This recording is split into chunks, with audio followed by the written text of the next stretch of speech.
Welcome to Geveracom, where the wise get wiser. In this lesson, we're going to begin learning our Hebrew vowels. And in particular, we're going to look at one type, the A type of vowels. As we'll look at and learn, there's actually three types, but we're going to break those into different lessons. We're also going to look at and read a couple verses, one from Genesis 12 and one from Esther 5.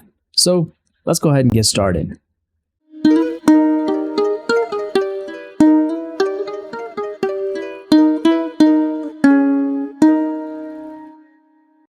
Well, let's go ahead and get started with our Hebrew vowels. So as I mentioned, we are going to be learning the Hebrew vowel of the type A today.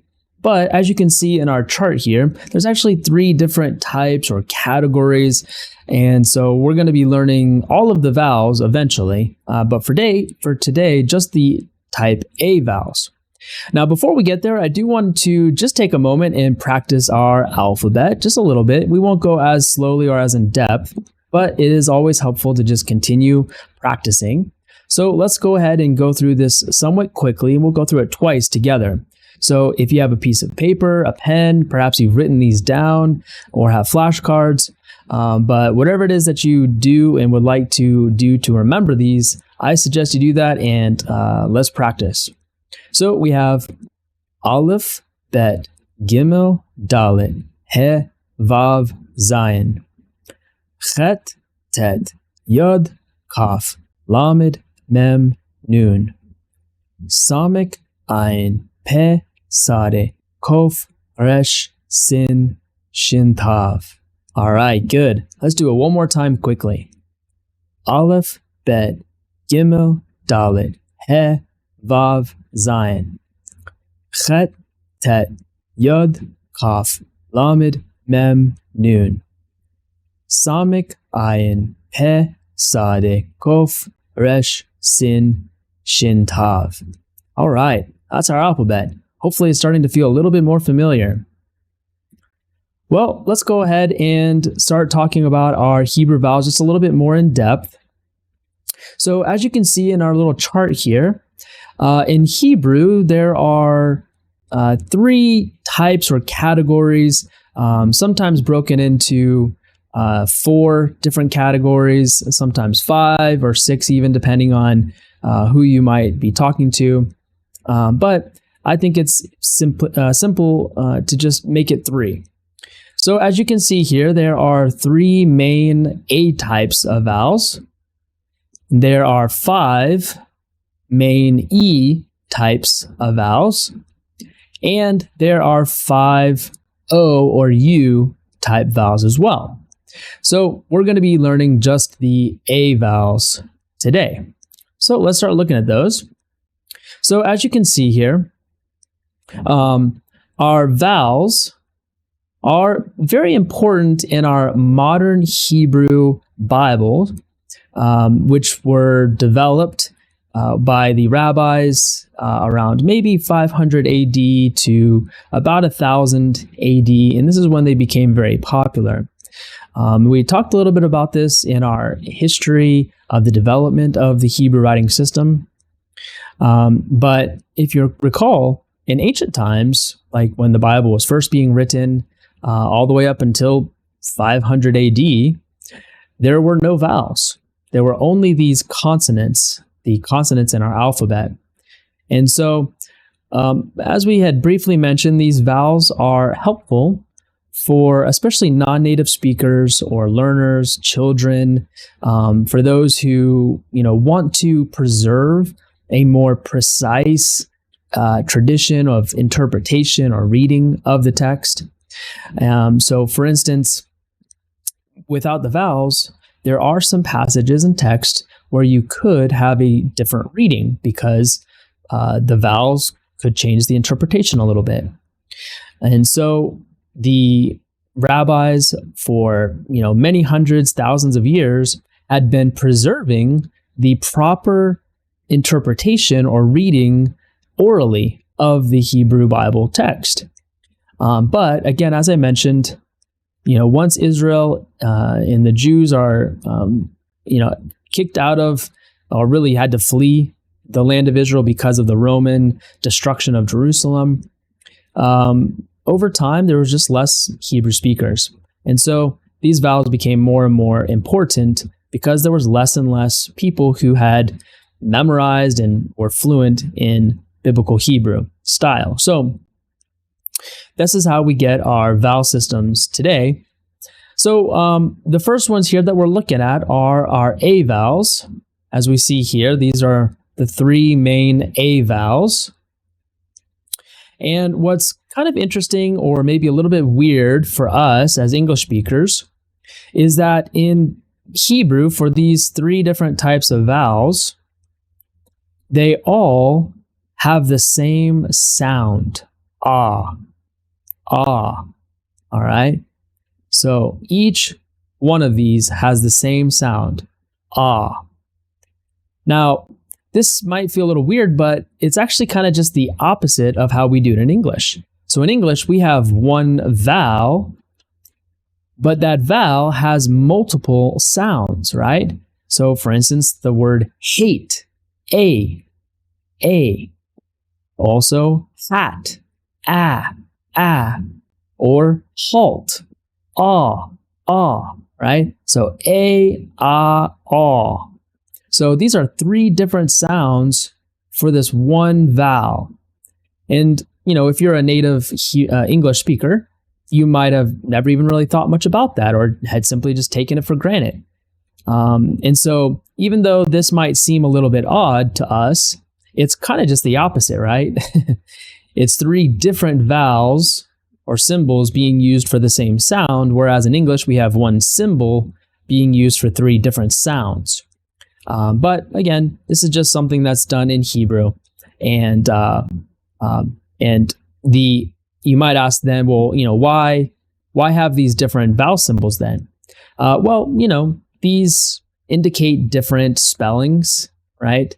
And that can have spelling implications, word, implications, and so it is important and helpful.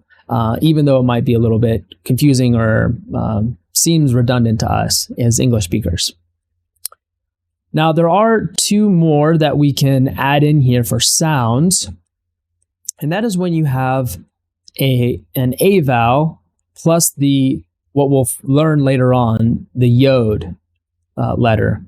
And this yod with the A vowel ends up making this I sound, I.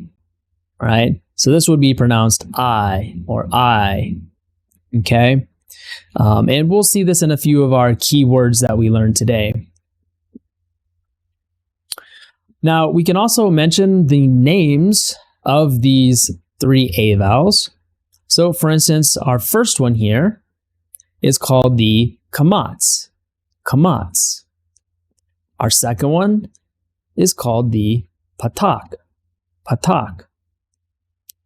And our third one here is called the chataf patak. Chataf patak. All right, so we have the kamats, the patak, and the chataf patak. And again, you can see all of them have the ah sound to them. So how do we write them? Well, we'll start with our kamats here first, the kamats. And with the kamats, you start with just a horizontal line directly beneath our letter. So as you saw in our chart, for the most part, our vowels are typically going to be underneath the letter, though there is one or two that are used above and then also one on the side. But generally speaking, most of them are beneath. And so the way we write it here is a horizontal line and then a vertical line that's attached to it. And it sort of looks like a T. And so this is the kamats, the kamats. All right. Again, this has the ah sound. All right. So let's look at another one here, the patak.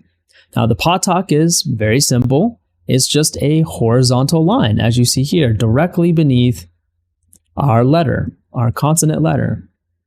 And so That's all it is. That's all there is to it. Pretty easy, huh? If only everything in Hebrew was that simple. All right, well, let's look now at our other one here, our last one here, the chataf patak. Chataf patak. And I will normally refer to it as the reduced patak because that's basically what it is and what it means. And we'll not talk about why we call it reduced until later once we get into more grammar down the road. But as you can see here, we have these two dots here, and then we have a little horizontal line, the patak, right? So we have the patak and these two dots, okay? And that ends up being this reduced patak vowel. And just like the other two, it sounds like ah, no difference, okay? Now, I will mention, even though we're not going to talk about the grammar, but just to kind of sow a seed that hopefully will bear fruit later on down the road when we get into the grammar. But when you see these reduced vowels, there's going to be several of them. This two dot symbol is really the vowel, we might say, okay? This is the grammar. And this patak is just to give us the pronunciation or sound, okay? So this is for the grammar. This is for the sound, okay? And again, we'll add to this down the road when we get into more grammar. All right, so the reduced patak. Now, there is one more that we can mention here. And this is when you have a kamatz, as we see here, plus this letter he, as we've learned already, right? The he. So the kamatz plus the he. All right. Now, this he consonant here is actually working together with this kamatz. And together, we call it just simply the kamatze. Kamatze. Right? So literally just the kamatz plus the he. But it's also referred to as a type of vowel, which there are many of these similar types, if you will, called a mater lectionis, which literally it just means mother of reading, mother of reading. And really what that implies is that this kamatz is there to help the reader know that this is an A vowel, the kamatz. This might seem a bit strange, right? Like, what's going on here? Well, we mentioned that in ancient times, there were no vowels, right? So there was no kamatz until 500 AD. So before that, what if you wanted to make sure the reader knew this was a ah sound at the end? As we've seen, for instance, the word ish is for man, but isha is for woman. So if you were writing it out as ish and isha, but you didn't have this vowel, well, how would you let the reader know that it was woman rather than man? Well, this is actually one of those things that they developed. So before this vowel marking was used, the kamatz, meaning again 500 AD, these mater lectionis consonants like the he, and we'll see many others like this, were being used very early on, actually. So perhaps as early as, the Proto-Sinaitic, definitely into the Paleo-Hebrew era. And once you get into the Dead Sea Scrolls era, there are a lot of these. These are used very, very frequently. So they appear a lot. And again, that makes sense because in the Dead Sea Scroll period, it was Aramaic was the primary language, and then secondarily maybe Greek and some other languages. And so kind of similar with why they developed the vowel system to begin with in the 500 AD period or so. Well, the same problem was trying to be solved back in the day, from the time of, say, maybe David or before, maybe a little after, it's hard to say. that these mater lectionis were being added to let the reader know it's isha, woman, rather than ish, man. And so that's why you end up getting these mater lectionis.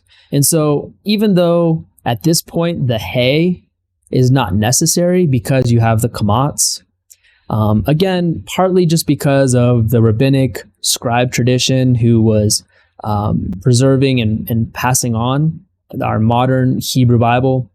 For whatever reason, they decided to keep many of these, either because they believed it was original, the he was even perhaps original, or because it does help and preserve a good reading and make it a little bit less confusing for folks. Try to remove just a little bit of the ambiguity if possible. So again, this is another form technically of our kamats or our a vowel, but it kind of just falls into the same category as the kamats, okay? Still sounds like no different. All right, so these are our 3 a vowels. And just as a brief reminder, the vowels were developed very late, so they do not get used as numbers. And they're not a part of the alphabet, so again, they're not used as numbers, okay? All right, well, let's look at a few key words. So our first set of key words are in the type of word we call a pronoun. Pronouns are, of course, a substitute for a name, right? So instead of saying, Bob or Susan or David, right, you would say you. And this just helps make it sound a little bit better. It makes it a little bit less overwhelming with the same name being repeated over and over again. And just as this is in English, pronouns in Hebrew are pretty similar in a lot of ways. Okay? So we have here 2 pronouns, one masculine and one feminine. So the first one on the right here is ata. Ata. Ta, ata. And then our second one over here on the left is at. And so as you see, our right one is you, but for men or masculine, for a man. And at is for you, but for feminine. Now, for us as English speakers, this is perhaps a little bit confusing or tricky or makes things complicated, because in Hebrew, the language is gendered, meaning you have masculine and feminine forms, okay? Now, for this, it's very clear and obvious, and we'll talk a little bit more about nouns and pronouns and the gender forms later on when we get into some grammar. But this is a little bit of a preview, and it's helpful for now to be aware of. It's also helpful because this is much more specific than our you in English. In Hebrew, it's very clear who the you is. It's you speaking about a man. And this also is true about the plural, or also for other forms here. So in some passages and some verses, it actually is very helpful where the English is actually unclear and kind of confusing. So Hebrew is actually better in this way. All right, well, here's another interesting pair of words. So we have 2 forms of basically the same word. So as you see here, we have on the left, lamad. And then on the right here, we have limed. So lamad, limed. Lamad, limed. Now, as you can see, they look very similar, but really the only difference are these vowels, as you notice. Now, we did just learn these 2 here, right? These are 2 of our A vowels, the kamats and the patak. And over here, we have E class vowels, and we'll learn about those later as well in a different lesson. But these vowels actually do make a big difference. As you notice here, lamad means he learned. But limed is in some sense the exact opposite. He taught. He taught. So, limed, he taught. Lamad, he learned. So, learning our vowels and paying attention to those sounds is actually very important and can drastically change the translation of a verse, right? If you were to accidentally say, he, with lamed, that he learned, that would completely switch and change the sense of the verse if it really was that he taught instead. So paying attention to vowels is actually very helpful, and this is why also the use of vowels is actually very helpful for the Hebrew Bible because, again, it helps clarify and remove some of that ambiguity that you would lose without the vowels. All right, well, two more here that are very common and popular words that we find in the Bible. And the first one here is melech, melech, melech, melech, melech. And then we have malka, malka, malka, malka, malka. So melech and malka. And so as you can see here, melech is our word for king, and malka is our word for queen. So as you can see here, and as we'll learn down the road regarding nouns and different sound patterns and grammar, these two words are very similar, right? You have these three letters are the same, but you have this at the end for queen, just like we saw with the difference between ish and isha. So what do you think that does on the end of a word? Well, you'd be right if you had guessed it makes it feminine, and that's right. So melech is masculine, a king, and malka, is feminine, a queen, a ruler, but female. All right, so let's go on to our next word pair here. And these are very important ones. And we've actually used this phrase a bunch. And that's because it's the word Adonai, Adonai. And we normally will use this word to substitute for the name of the Lord, Yahweh. And that's really just to be kind of reminded about the honor and the dignity of God's name. Again, to try to not be to not trivialize it and to demean it or to misuse it. And really, of course, I would say that you can misuse the name of the Lord in more than just saying the name in a curse word phrase or something. To use the Lord's name in vain is really much more in the sense of trying to manipulate the Lord, or trying to use the Lord, or trying to use even the name of the Lord for your own gain, for your own personal benefit, perhaps even especially at the cost or at the harm of others. In any case, it means to not honor the Lord's name with the way you live and the way you act, especially as those who are called according to or by the name of the Lord. And so wearing that name, wearing that designation is a weighty task and responsibility, one that should not be taken lightly, right?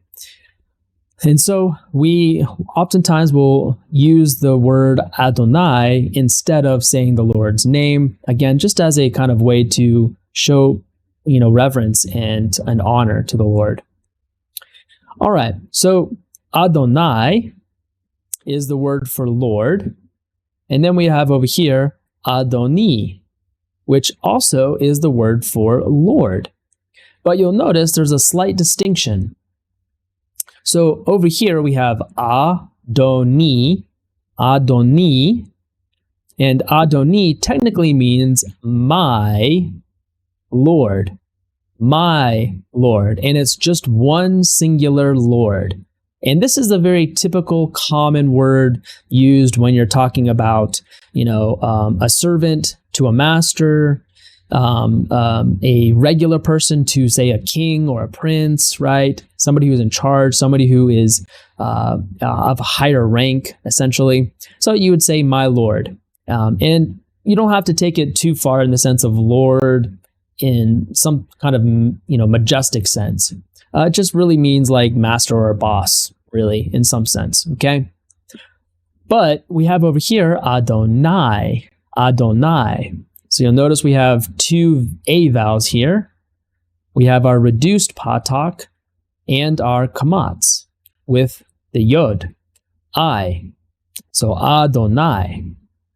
Now, what's interesting about this one, as you see here, is it's technically sometimes translated or written as Lord with all capital letters. It's sometimes, or only used, I should say, of the Lord in the sense of Yahweh, the singular God of Israel. So you would never say Adoni referring to the Lord Yahweh. And likewise, you would never say Adonai referring to a mere human king or boss. Okay?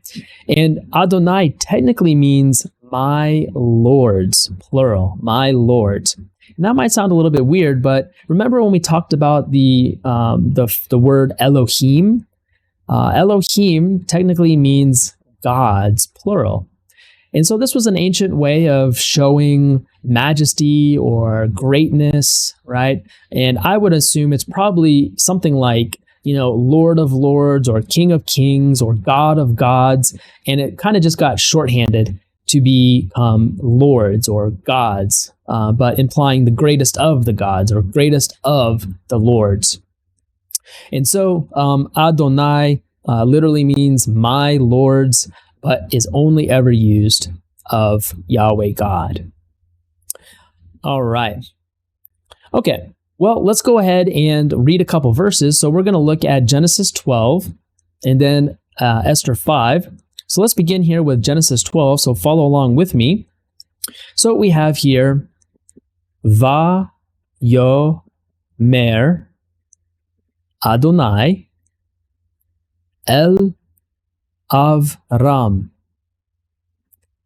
Va yo mer Adonai el Avram. Va yo mer Adonai el Avram. All right. So what do we have here? Well, hopefully you noticed that first word attached to the front. Again, very, very, very common word throughout the Bible. And what does that mean? It means and. Good. And then we have the word here meaning to say or to speak. So, and he spoke, or and he said. And then we see here Adonai, and Adonai is, in this case, the subject, right? So the Lord said. And this is going to be pretty typical in Hebrew that you'll have a verb and then the subject after it, like this. Now, technically, it's flexible, but in these narratives and story forms, it's pretty typical to have it in this pattern here. Verb and then subject. And so you'd have, and the Lord said, and then the word el, which means to, which is logical, right? He spoke to Avram, which, if you remember, is actually the name of Abraham before he gets his sort of special new name, which is just slightly different, Avraham. All right, so let's go to the second, next part of this verse. So in the next one here, we have lek, leka, me, artzeka. Lek, leka, me, artzeka. Lek, leka, me, artzeka. Lek, leka, me, artzeka. All right, so what do we have here? Well, we have lek, which is actually related to our word halak, which we had learned back when we were looking at the letter he But this is a command form, an imperative, as we'll learn later down the road. And this means go, right? You, go. And then laka means like yourself, take yourself, basically. And then we have me artseka. Me artseka. And as we've seen many times before already in our verses, me means from, right? From. Me. And then we have that famous word eretz or aretz. And here it's the word for land, right? Or sometimes used in the sense of the whole earth. If you remember from Genesis 1, right?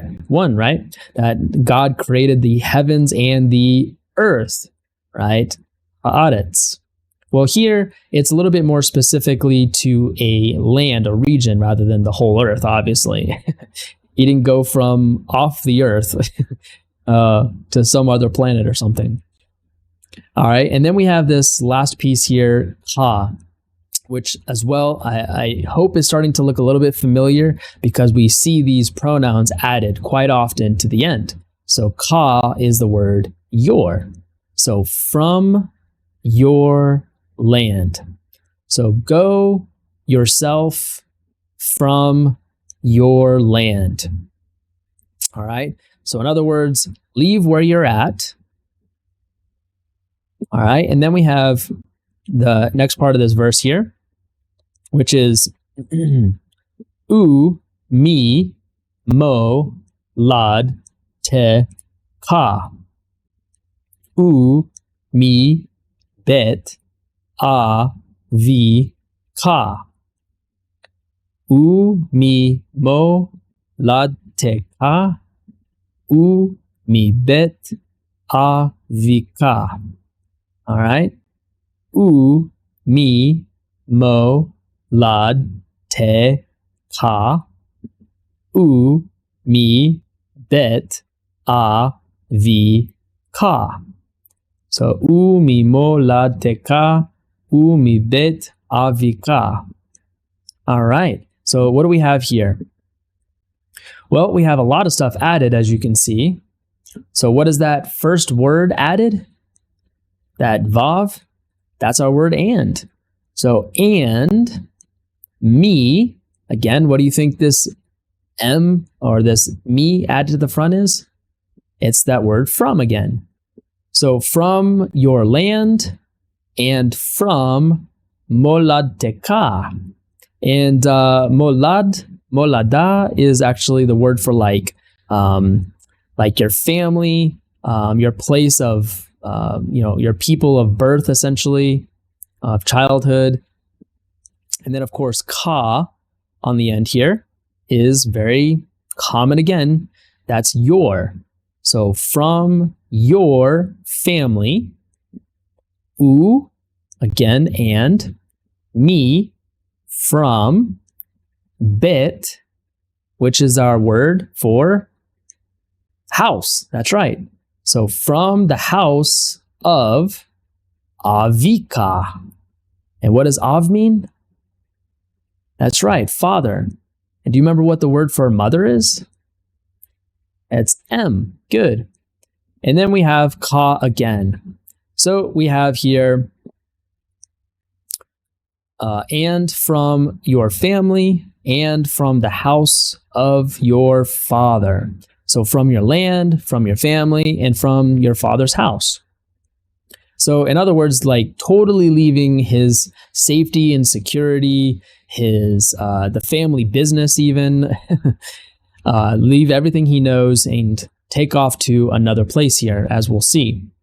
So then the last part of this verse, we have el, ha, a, retz, a, sher, a, e, ka. El, ha, aretz, asher, areka. El, ha, aretz, asher, areka. All right, good. So, what do we have here? Well, we saw this word just a bit ago. And of course, el means to or towards. So in other words, all right, leave or take yourself from the land that you're familiar with, your family, and go to Haaretz. So that's that same word we saw in Genesis 1:1, right? The land. And so go to the land, Asher. Now here's a word we did actually learn when we talked about the letter Aleph. So do you remember what this word means, Asher? Well, it could mean that, which, who, and perhaps a few other words, but typically that or which.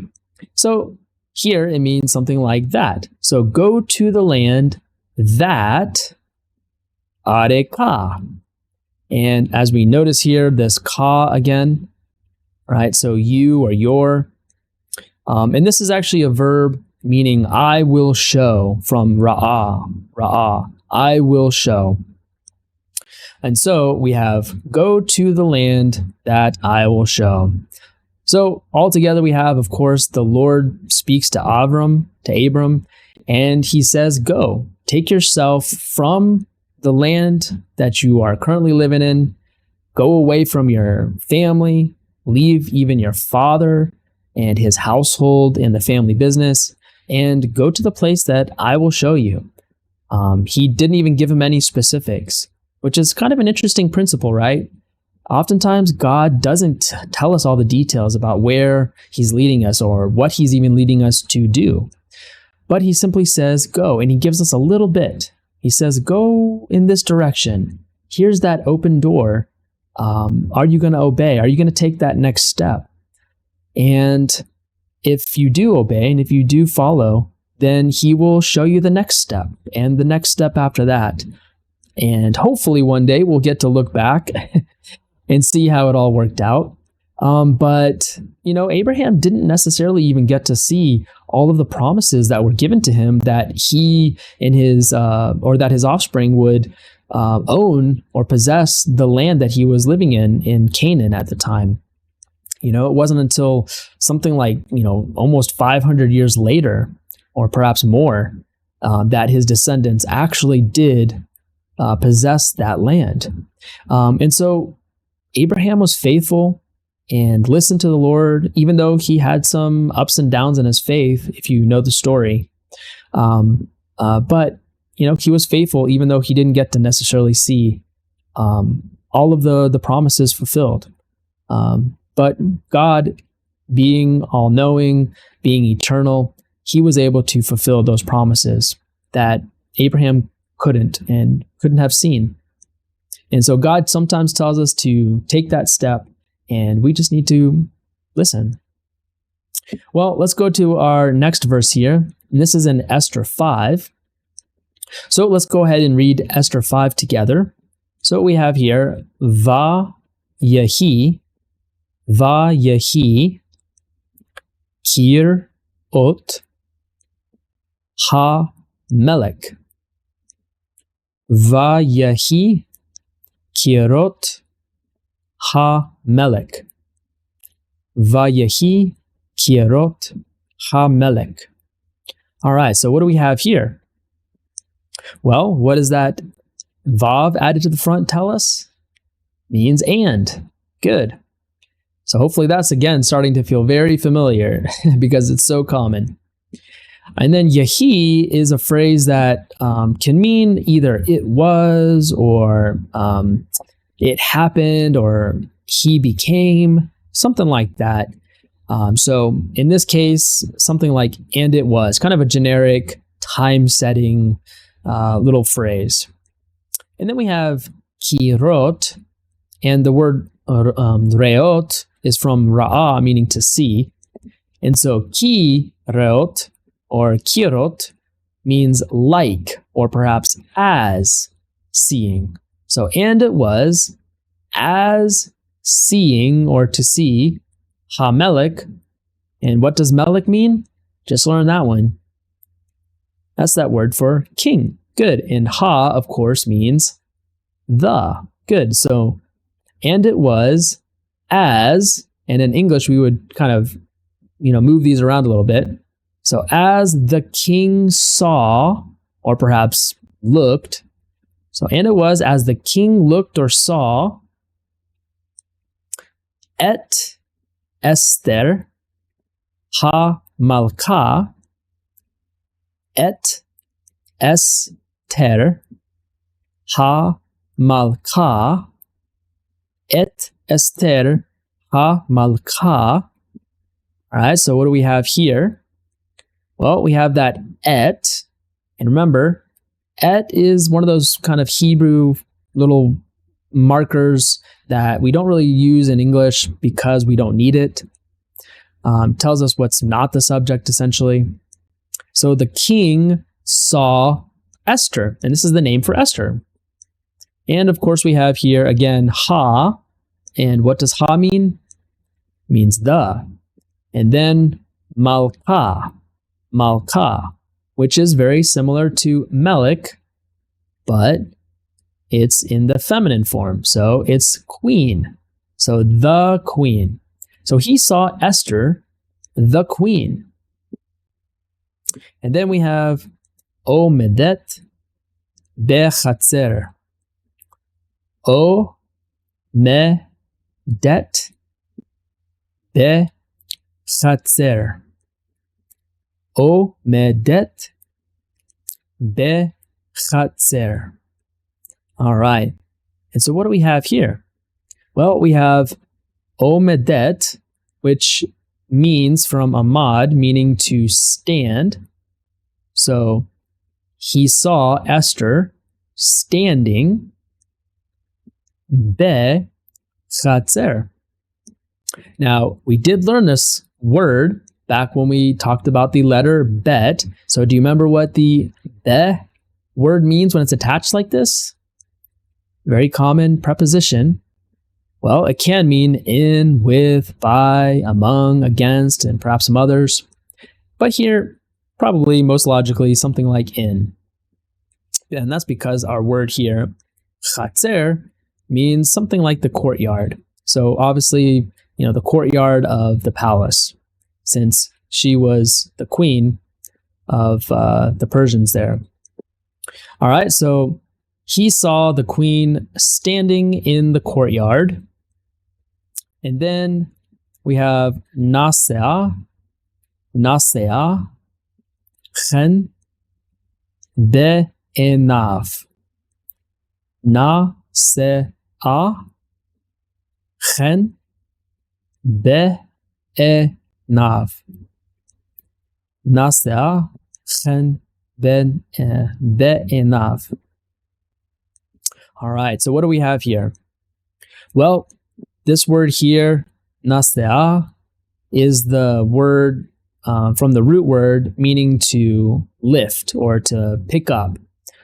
And so, as you can imagine here, this is also in the feminine, so it's a verb meaning she picked up or she lifted. Okay? Now, that might sound a little bit weird because it's kind of idiomatic here. And that's because of this phrase that's used. Chen is our word for favor, also sometimes in the sense of grace, right? That the Lord was sort of gracious.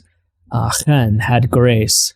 But it's also a very just common phrase to have grace or favor. Be and they, which be again means in, good. And then ene or ena here is the word for eyes. And then the vav at the end tells us it's his. So she lifted grace in his eyes or favor. So again, a little bit idiomatic, but we would probably just say something like, and she found favor in his eyes. And so this was a really interesting story for Esther. Of course, she is basically kind of working together with Mordecai to prevent the total annihilation of all the Jewish people throughout the Persian Empire at the time, due to the sort of evil plot that was being conspired against them. And just sort of by God's grace, by God's providence, she ends up in the court as a queen of the king of the great empire, this Jewish girl, and she ends up finding favor in his eyes. And this is an interesting phrase because sometimes finding favor in the eyes of someone is because of how honorable and high of character they are, and that tends to be the case for the most part. But there's often even a little bit of a sense of sort of God's providence, if you will. And so, maybe those kind of working together, that, finding grace in the eyes of others, especially in the eyes of the Lord, has both a kind of character component and sort of a God's divine, intervention and will and hand in the matter. And so in any case, it certainly ends up, being very, very, very, very important to the people in the nation of Israel, who were kind of on their last leg and could have been completely annihilated. But thanks to God's providence and his commitment to fulfill the many, many promises that he had given, he allowed this Jewish girl to find favor in the eyes of the great Persian king. And the rest is history. All right, well, let's go ahead and finish up with just going through our alphabet one last time here. So we have Aleph, Bet, Gimel, Dalet, He, Vav, Zayin, Chet, Tet, Yod, Kaf, Lamed, Mem, Nun, Samek, Ayin, Pe, Sadek, Kof, Resh, Sin, Shin, Tav. All right. Well, that wraps us up for our vowels, and in particular, the type A vowels for today. So I hope you learned something. I hope you're a little more wise than you were at the beginning, and I hope you'll share what you learned with somebody else. So we'll see you next time.